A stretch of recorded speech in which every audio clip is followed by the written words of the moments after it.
Every year, hundreds of thousands of Filipinos move abroad. They are the Overseas Filipino Workers, the OFWs, whose sacrifices shape the nation. Their hard-earned remittances, a staggering $39 billion in 2023, are the lifeblood of the Philippine economy. But behind that staggering number, some serious questions have to be raised. Is the Philippines building its future on a solid foundation, or are they trapped in a cycle that they can't escape? Let's dive into the reality of remittance money in the Philippines and their hidden costs. The sheer scale of remittances is staggering. In 2023, $39 billion flowed back into the country, representing a colossal 10% of their entire GDP. This isn't just a number, it's the combined effort of over 2.3 million Filipinos working tirelessly in every corner of the world. From the bustling hospitals of the United States to the arid construction sites of Saudi Arabia, their earnings traverse continents, reaching families through services like Western Union and Gcash. But this economic lifeline, though vital, raises a crucial question. What are the long-term implications of this reliance? Remittances act as a potent catalyst for consumer spending, fueling the engine of the Philippine economy. When OFW funds arrive, they are immediately injected into local businesses, driving retail sales and keeping malls and restaurants thriving. Consumer spending, largely powered by these remittances, accounts for a staggering 70% of the nation's GDP. The impact extends beyond daily necessities. It shapes the real estate market, with families investing in homes and condos, leading to a 6% growth in the property sector in 2024. And let's not forget the banks, which thrive on increased savings and loan activities. Furthermore, these remittances stabilize the peso, enabling the Philippines to manage imports and maintain economic balance. But this seemingly positive cycle conceals a deeper vulnerability. The dependency on remittances comes with significant risks.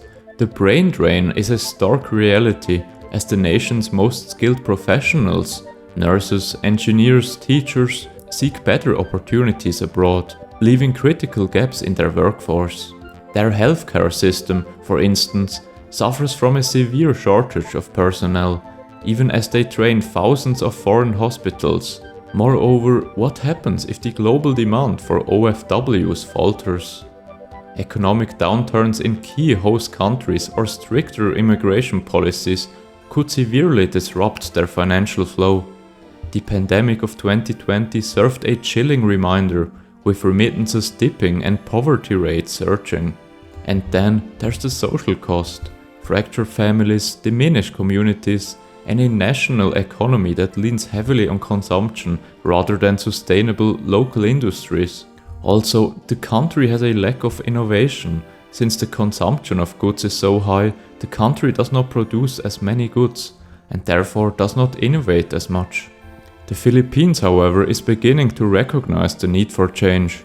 The government is actively promoting job creation within the country, fostering tech hubs in cities like Davao and investing in infrastructure projects like the Bulacan Airport.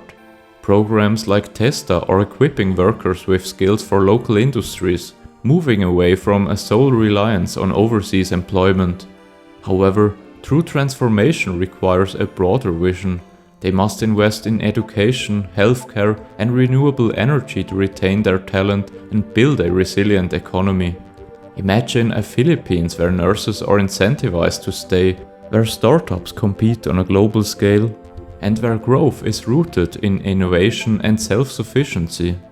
Remittances will remain a vital part of their economy, but they must complement, not define, their future. There is also a need for the government to take some of the remittance money and invest it into the country's infrastructure. This in turn will create more jobs and keep money inside of the country. The story of OFWs is very fascinating.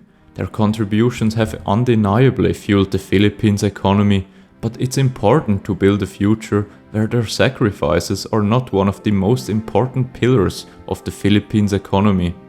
The challenge is to create an economy that thrives on its own strength, where their talent remains at home, and where growth is sustainable? What are your thoughts on this complex issue? Share your perspectives in the comments. Don't forget to like, subscribe, and I'm sure you will find these videos interesting to watch next.